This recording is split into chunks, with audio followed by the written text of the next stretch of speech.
आइए इस वजाहती तज्जिए का आगाज़ करते हैं। आज हम जिस मौजू पर बात करने वाले हैं वो कोई आम वाक़या नहीं है, बल्कि तारीख़ का एक बेहद अजीम और जज्बाती सफ़र है।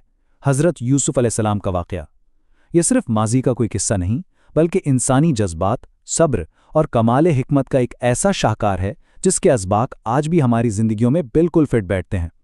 तो बग़ैर किसी ताख़ीर के सीधा उन हक़ाइक़ और असबाक की गहराई में चलते हैं जो इन मुस्तनद ज़राए से हम तक पहुँचे हैं। अब जरा एक लम्हे के लिए इस गहरी बात पर गौर कीजिए। जब आपका दिल वही लोग तोड़ दें जो आपके सबसे करीब हों, तो इंसान आखिर जिंदा कैसे रहता है? ये वो बुनियादी सवाल है जो इस पूरे सफ़र के मरकज़ में है। मेरा मतलब है, जब अपने ही खून की तरफ से ऐसा दर्दनाक धोखा मिले तो कोई शख्स शिफा और मरहम कहाँ से लाता है? चलिए आगे बढ़ते हैं और इसका जवाब ढूंढते हैं। पहला हिस्सा, ख्वाब और मोहलिक हसद। यहाँ हम देखेंगे कि खालिस मासूमियत और हसद का आपस में कैसा टकराव होता है। यहाँ एक ज़बरदस्त मवाजना देखिए। एक तरफ एक नौजवान पैगंबर का वो शानदार इलाही ख्वाब है जिसमें 11 सितारे, सूरज और चांद उनके सामने सजदा रेज हैं, और ठीक इसके बरक्स उनके बड़े भाइयों का वो अंधा और गैर माकूल हसद जिसने उन्हें इस हद तक गिरा दिया कि वो अपने ही सगे भाई को एक अंधे कुएं में फेंकने की साजिश करने लगे। सोचें ज़रा, कितना अजीब तजाद है ये। देखें, हसद दरअसल वो तबाहकुन आग है जो हंसते खेलते खानदानों को राख कर देती है। हम सब जानते हैं कि इंसानी तारीख का सबसे पहला कत्ल भी इसी हसद की वजह से हुआ था। यहां भी बिल्कुल यही हुआ। हसद ने भाइयों को इस कदर अंधा कर दिया कि उन्होंने अपने वालिद की तवज्जो पाने के लिए भेड़िए के हमले की एक पूरी झूठी कहानी घड़ ली और खून में लथपथ कमीज लाकर दिखा दी। अब आते हैं दूसरे हिस्से की तरफ, तारीकी में सब्र जमील। अंधेरे में ईमान की रोशनी कैसे चमकती है, आइए ये समझते हैं। ज़रा इन हालात पर गौर करें जो कदम बकदम बर्दाश्त किए गए। पहले घंटे में एक अंधे कुएं की खौफनाक गहराई और अकेलेपन का सामना, फिर तीसरे दिन सिर्फ चंद सुक्कों के एवज़ एक गुलाम के तौर पर बिक जाना। 5वें साल बिल्कुल पाकीज़ा किरदार होने के बावजूद महल में झूठा इल्ज़ाम लगना, और फिर 12वीं साल तक एक तारीख कैद खाने में भुला दिया जाना। सच में यह है ना टूटने वाले सब्र की असली मिसाल। यहाँ एक बाप के टूटे हुए दिल की आवाज़ सुनिए। हज़रत याकूब अलैहिस्सलाम के ये अल्फाज इंतहाई गहरे दुख के बावजूद एक अटूट उम्मीद को जाहिर करते हैं। दहाइयाँ गुजर गईं, गम में रोते रोते उनकी बीनाई चली गई, लेकिन उनका यकीन ज़रा भी नहीं डगमगाया। ये कौल हमें सिखाता है कि हालात चाहे कितने ही संगीन क्यों ना हो, खालिक की रहमत से तो कभी मायूस होना ही नहीं चाहिए। 50%। जी हाँ, मुस्तनिद अहादीस से हमें पता चलता है कि दुनिया की पूरी खूबसूरती का आधा हिस्सा अकेले हज़रत यूसुफ अलैहिस्सलाम को अता किया गया था। अब खुद सोचिए, जब किसी के पास इस कदर बेमिसाल हुस्न हो तो इसके इर्द गिर्द दुनिया की आजमाइशें और लालच कितनी ज़्यादा शदीद हो जाती होंगी। तीसरा हिस्सा, दुनियावी लालच पर ईमान की फतह। एक ऐसी अखलाकी जुर्रत का मुजाहिरा जो बेमिसाल है। ये इंसानी तारीख के अजीम तरीन फैसलों में से एक है।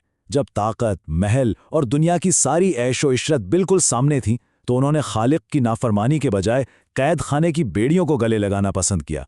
ये ईमान की वो सतह है जहां कोई शख्स दुनिया की आला तरीन लज्जतों पर रूहानियत और पाकीज़गी को तरजीह देता है। कमाल है ना? एक सच्चा मोमिन कभी हालात का मोहताज नहीं होता। एक तारीक और तकलीफदा कैद खाने में होने के बावजूद वो दूसरों के लिए रोशनी और रहनुमाई का जरिया बने रहें।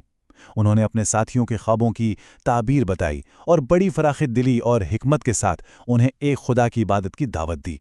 खुद तकलीफ में थे पर दूसरों में उम्मीद और इल्म बांट रहे थे। चौथा हिस्सा, एक कौम को बचाने वाली हिकमत। यहाँ इलाही बसीरत और अमली अक्लमंदी का बेहतरीन इस्तेमाल सामने आता है। फिर आता है मिस्र के बादशाह का वो पुरअसरार ख्वाब जिसने पूरे शाही दरबार की नींदें उड़ा दी। 7 मोटी गायों को 7 दुबली गायें खा रही हैं, और 7 हरी भरी बालियों के साथ 7 सूखी बालियां।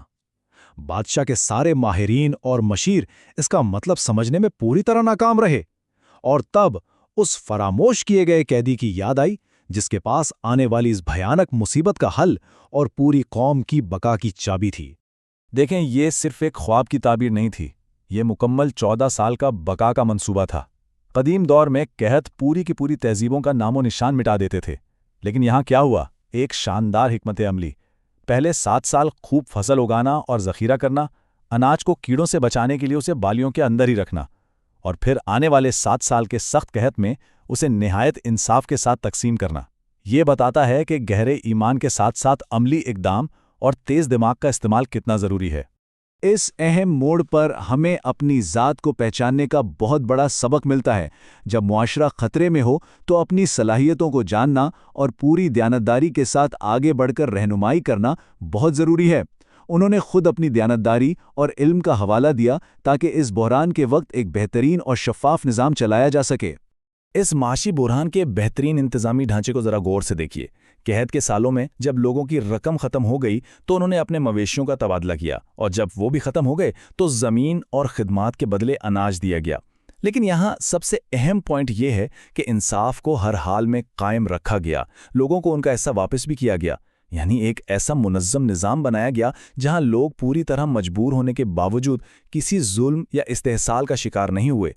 پانچواں اور آخری حصہ، ختمی معافی کی خوبصورتی۔ یہ وہ مقام ہے جہاں طاقت اور رحم دلی کا آپس میں ملاپ ہوتا ہے۔ یہاں ایک گہری روحانی مماثلت پر روشنی ڈالتے ہیں۔ عام طور پر انسانی فطرت کیسی ہوتی ہے؟ اتنی نعمتوں کے باوجود اکثر ناشکری، لیکن الہی فطرت ہمیشہ معاف کرنے والی اور توبہ قبول کرنے والی۔ اس موقع پر اپنا بدلہ لینے یا غصہ اتارنے کے بجائے پیغمبر نے خدا کی اسی رحم دلی کی صفت کو اپنانے کا فیصلہ کیا۔ اب ذرا اس منظر کا تصور کریں۔ مصر کا طاقتور ترین اور قابل اعتماد شخص اپنے سامنے انہی بھائیوں کو کھڑے دیکھتا ہے جنہوں نے اس کے ساتھ وہ خوفناک غداری کی تھی۔ قحط نے ان بھائیوں کو بالکل بے بس اور لاچار کر دیا تھا۔ جس انسان کو دھوکہ دیا گیا تھا، آج ٹھیک اسی کے ہاتھ میں ان دھوکہ دینے والوں کی قسمت کا مکمل فیصلہ تھا۔ لیکن بدلے میں انہوں نے جو الفاظ ادا کیے وہ تاریخ کے ماتھے کا جھومر ہیں۔ آج کے دن تم پر کوئی ملامت نہیں، اللہ تمہیں معاف کرے۔ یہ رحم دلی کا ایک حتمی اعلان تھا۔ اصل میں جب انسان کا دل خدا کی شکر گزاری سے بھر جاتا ہے نا، تو اس میں اتنی وسعت آ جاتی ہے کہ وہ ان چیزوں کو بھی معاف کر دیتا ہے جنہیں معاف کرنا بظاہر بالکل ناممکن لگتا ہے۔ اس پورے وضاحتی سفر سے ہم اپنے دلوں کے لیے لازوال اسباق سیکھتے ہیں۔ دنیاوی آرام پر خالق کی رضا کو چننا، حسد جیسی آگ سے خود کو بچانا، مشکل ترین وقت میں کبھی امید نہ ہارنا اور خوبصورت صبر کرنا، اور سب سے بڑھ کر معاف کرنے کی اس میٹھی طاقت کو پہچاننا۔ یہ بس کہانی کے حصے نہیں ہیں، بلکہ وہ اصول ہیں جنہیں ہمیں اپنی روزمرہ زندگی میں ضرور اپنانا چاہیے۔ اور آخر میں اپنے اس تجزیے کا اختتام ہم اس طاقتور سوال پر کرتے ہیں۔ اگر تاریخ کے سب سے بڑے دھوکے اور برسوں کی اذیت کا جواب اتنی عظیم معافی سے دیا جا سکتا ہے، تو کیا ہم اپنی زندگی میں ان لوگوں کو معاف کرنے کا حوصلہ نہیں کر سکتے جنہوں نے ہمیں تکلیف پہنچائی ہے؟ ذرا اس پر غور کیجیے گا۔ ہمیں امید ہے کہ آج کی یہ معلومات ہم سب کے لیے سوچنے کے نئے زاویے لے کر آئی ہوں گی۔